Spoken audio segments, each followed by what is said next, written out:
Olá, mais um A Voz do Claustro no canal do Mosteiro de São Bento do Rio de Janeiro. Olá, eu sou a irmã Martina e esse é o terceiro encontro da nossa série sobre a crise na igreja.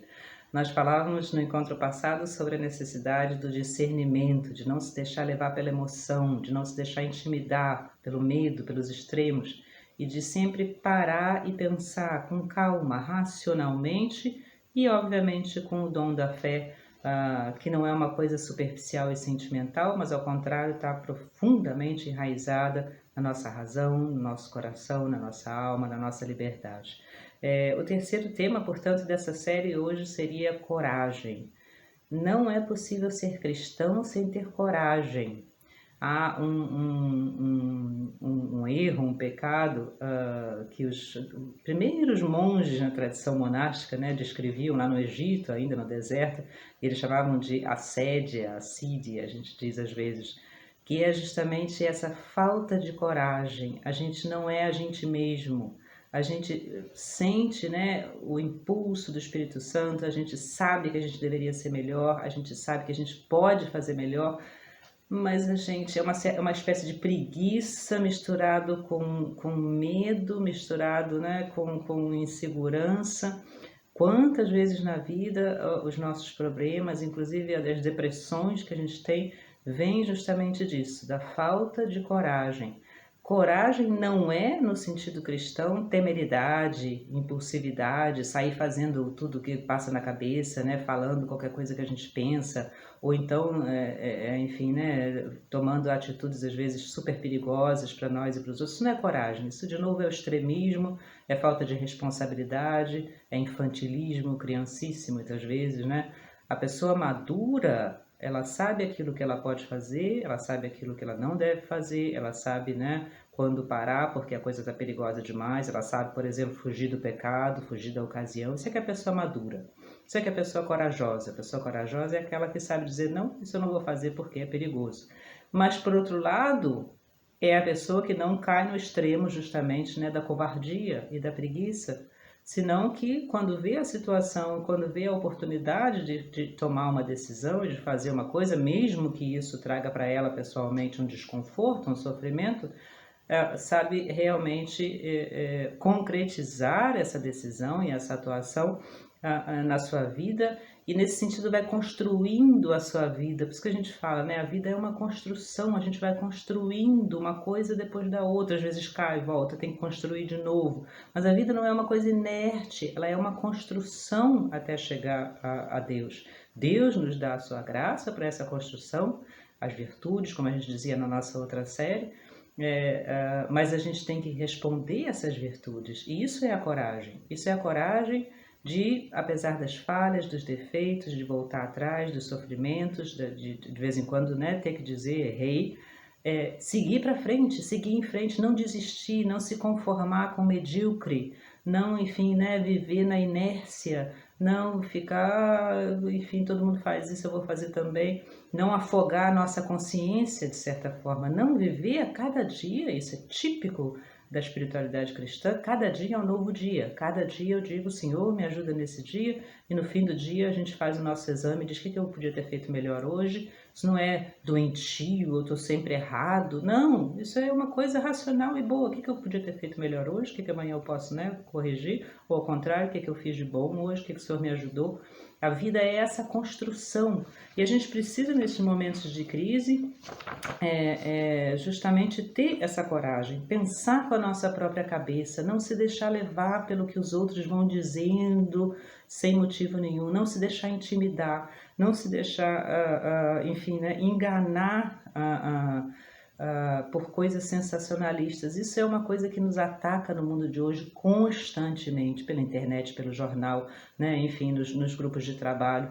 Toda uma propaganda, e as próprias pessoas que repetem isso são pessoas que elas também sofrem como nós, né? Não há que julgar ninguém, mas é preciso a gente, sem julgar as pessoas, julgar os fatos, julgar as ideias. Isso a gente precisa fazer. A gente não pode ir pela vida, né, como um ser amorfo, a gente tem forma, e a gente precisa enfrentar as ideias enfim, impressões que chegam até nós e saber discernir as coisas.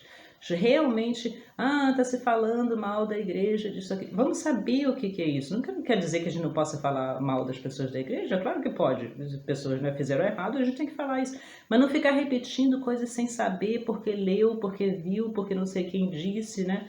Principalmente no que concerne a teologia, no que concerne a moral, as pessoas hoje já não têm mais ideia do que é que, na verdade, a igreja prega. Vão repetindo coisas que são, às vezes, absurdas. Aí viram um filme que falou que tinha aí leram um livro que, né, enfim, dizia sobre um santo. Não tem ideia de onde vem daquilo, se aquilo tem realmente fonte histórica ou não, né? Qual é a fonte teológica daquilo. E claro que as pessoas, por outro lado, que realmente são inimigas, vamos dizer assim, né, da fé cristã, também não julgamos essas pessoas, Deus é que sabe, mas existe isso, vão aproveitando isso, o inimigo vai aproveitando e vai plantando então a semente, né, do erro, porque a gente simplesmente não tem coragem de resistir a isso. Essa capacidade de pensar com a própria cabeça, de não se decidir sem antes realmente estar seguro, isso é uma coisa que é essencial na nossa vida cristã. E por outro lado, obviamente, não se deixar abater, não há motivo para a gente se deprimir. A depressão ela é chamada também na tradição monástica antiga, essa tristeza do mundo, né? Essa assédia. São Paulo falava dessa tristeza do mundo que leva à morte. Já não tem mais esperança nenhuma, né? Não adianta nada, tudo é ruim, tudo é negativo.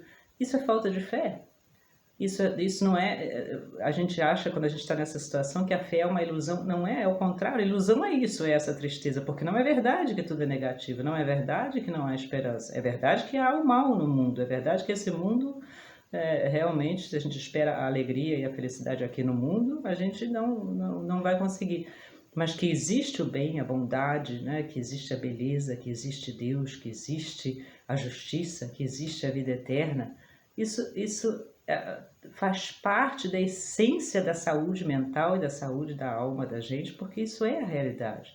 Então, no fundo, a gente não tem motivo para se deprimir. Claro que a gente chora às vezes, claro que o sofrimento existe, para Nosso Senhor também Jesus chorou, mas essa atitude de depressão, de nada funciona, isso é típico dessa assédio, isso é típico da covardia, isso é típico da falta de coragem. Todos nós temos essa tentação, né?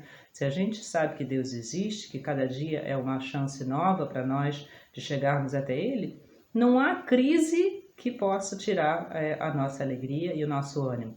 Curiosamente, quando a gente lê às vezes na história momentos de crise, eu estava lendo agora há pouco, né, a resistência francesa na Segunda Guerra Mundial, por exemplo, essas pessoas que passaram por esses momentos, muitas vezes elas dizem que foram os anos mais felizes da minha vida, porque nesses momentos de muita crise eu sabia quem eu era e eu realmente obtive então a coragem de agir, de fazer aquilo que eu acreditava, e fui preso, torturado, mas espiritualmente eu estava inteiro, feliz, não havia depressão nem havia desânimo. Geralmente a depressão e o desânimo vem quando a gente não tem mais nada que fazer, quando a gente perdeu o sentido, quando a vida é uma coisa confortável. Então, lembrar sempre disso, a coragem de enfrentar cada dia e as dificuldades e os problemas, sim, a crise também, a crise na igreja, a coragem de enfrentar isso é o que nos faz pessoas humanas, pessoas inteiras, pessoas com cabeça, alma, coração. E obviamente nesse momento a gente segura na mão de Deus, como diz a música popular tão bonita, e vai em frente. Deus está por nós, Ele está conosco. Ele disse isso claramente, isso não é uma invenção. Ele disse: eu estarei convosco. Acabamos agora de celebrar, né, a ascensão do Senhor, até o fim dos tempos. A gente sabe disso lá no fundo do nosso coração. Deus está conosco. Basta a gente querer, como diz o Papa Francisco. O problema não é que Deus não quer, o problema é que a gente não quer. Se a gente quiser, Ele está conosco sempre, imediatamente. E lembrar sempre que essa palavra de São João da Cruz, mas de tantos outros santos também, São Francisco de Sales, não perder a paz. Que é isso que o inimigo quer. A coisa que o inimigo mais quer é que a gente perca a paz, que a gente perca a confiança em Deus. Pode acontecer o que for, diz os salmos, podem morrer, podem o mundo, né, entrar num terremoto gigantesco. A gente enfrenta a situação é dura, há sofrimento, mas a paz do coração a gente não perde, porque a gente não perde a confiança em Deus. Então, guardar essa confiança em Deus como aquilo mais essencial que a gente tem. Não perder Deus sabe o que está acontecendo, Ele sabe, Ele vê, existe um bem por trás disso, Ele não vai permitir uma cruz maior do que a gente pode carregar, mesmo naquilo que a gente não entende, Ele entende, Ele sabe. Só o pecado não, o pecado a gente tem que combater, corrigir e eliminar da nossa vida na medida do possível, a cada dia. Mas todo o resto no qual a gente não tem culpa, isso, de alguma forma, é permitido por Deus, por algum motivo, a gente não sabe, nós vamos crer nele, não vamos perder essa paz. E se a gente conserva essa paz profunda, não é sentimentalismo, não é emoção, não é impulsividade, é uma paz sólida, que tem raiz, é que nem a árvore com raiz profunda, né? Vem o vento e ela entorta, mas ela não cai. Ou a casa construída sobre a rocha, como Jesus diz, né? Vem a tempestade, e pode até uma parte do telhado voar, quebrar a vidraça da janela, mas ela fica firme ali. Então sejamos também enfim, né, essa construção sobre a rocha, ou essa árvore de raiz profunda, que não vem de nós, vem da nossa vida de oração, da nossa vida de sacramentos, da Eucaristia, por exemplo, né, da confissão. Essas coisas vão fazendo a gente forte contra a crise, contra as tentações, contra, né, os milhões de confusões que assaltam a gente na nossa vida cotidiana. E por último, lembrar uma coisa que hoje é muito esquecida, é uma expressão que inclusive é muito mal entendida e por isso não é usada, que é a antiga expressão do temor de Deus, que é um dos dons do Espírito Santo. A gente está chegando agora na festa de Pentecostes. São Bento, fundador dos beneditinos, né, escreveu na sua regra no século V, o temor de Deus é a origem de toda confiança, de toda virtude.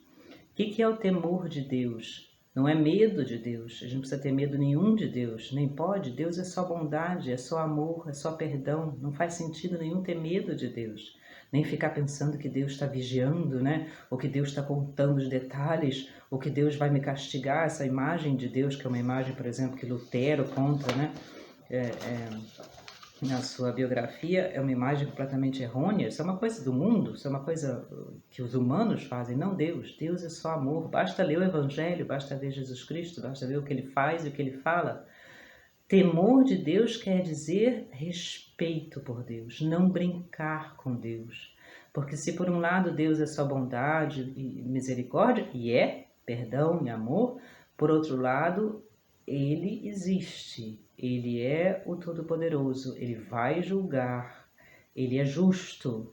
A misericórdia é maior do que a justiça, mas a justiça não desaparece. Portanto, cuidado com a vida. Quando a gente faz muita besteira na vida, a gente mesmo entrando por um caminho do qual é difícil sair. E não é que Deus não esteja lá para perdoar e ajudar, Ele está, mas a gente precisa ter esse respeito por Deus, a gente precisa pedir, reconhecer que Ele é maior e se arrepender, não brincar com as coisas sagradas. Sagradas no sentido aqui de coisas essenciais da vida, não brincar, por exemplo, com a dignidade das pessoas, não desrespeitar uma pessoa doente, ou uma pessoa velhinha, uma pessoa pobre. A gente deve ter sempre essa ideia de que tem limites para as coisas. A gente tem muitas falhas, tem pecados, mas deve ter sempre um limite. A gente não deve passar daquele limite. Se passar, pode voltar, obviamente, mas a gente deve ser consciente disso. Essa falta do temor de Deus é que causa muitas vezes a crise na igreja que a gente está vivendo hoje em dia. Quantos sacerdotes, a gente vê pelas histórias que a gente lê, perderam completamente o temor de Deus.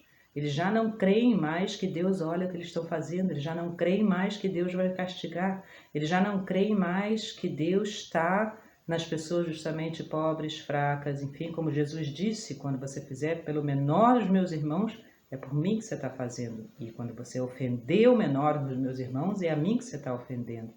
A gente perde esse temor de Deus, a gente se enche de orgulho, a gente se acha muito forte, muito capaz. No fundo, a gente quase não crê mais em Deus. Para nós, no mosteiro também, nós somos pessoas como todas as outras pessoas. Se a gente se encher de orgulho só porque a gente vive no mosteiro e sabe isso ou reza aquilo, na verdade a gente está caminhando para a nossa perdição. Esse temor de Deus, esse respeito por exemplo, pelas pessoas que vêm nos visitar, pela liturgia, enfim, né, pelas coisas que são realmente importantes.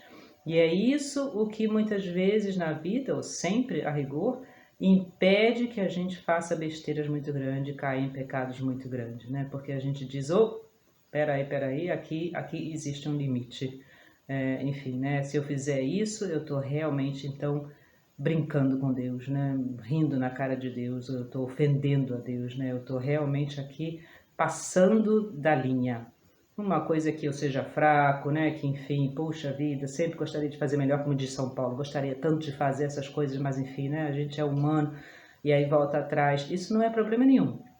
O problema é a gente, de novo, é o orgulho que causa isso, é o egoísmo que causa isso, é a gente se pôr no centro. Eu é que sou o centro e não mais Deus é o centro. E nesse sentido, então, a gente vai vendo essas coisas que a gente vê que são às vezes inacreditáveis, né? Como é que pode um sacerdote, um bispo, um cardeal ou uma freira, né, fazer coisas que a gente diz, meu Deus, se essa pessoa não aprendeu nada sobre Deus, então, né, está vivendo dentro da igreja, no entanto, Deus não é mais importante para ele, não é mais o centro da sua vida. E claro, isso existe também, obviamente, no resto do mundo, mas falando aqui do nosso tema da crise na igreja, isso é certamente o motivo número 1 para que aconteçam essas coisas terríveis. As pessoas já não têm mais respeito por Deus, já não põem Deus no centro e se esquecem que um dia vão aparecer perante a Deus e vão ter que dar conta, enfim, né, minimamente daquilo que fizeram, não no sentido que Deus fique contando as vírgulas e os pontos, mas no sentido de que nada escapa a Ele, nada. Ele sabe tudo e Ele vai pedir conta disso.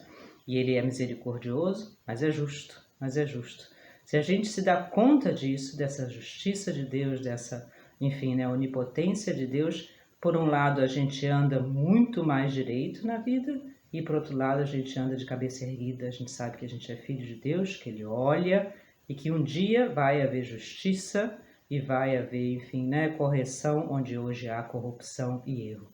Então vamos lembrar disso, vamos recuperar esse temor de Deus que paradoxalmente é o que nos dá coragem.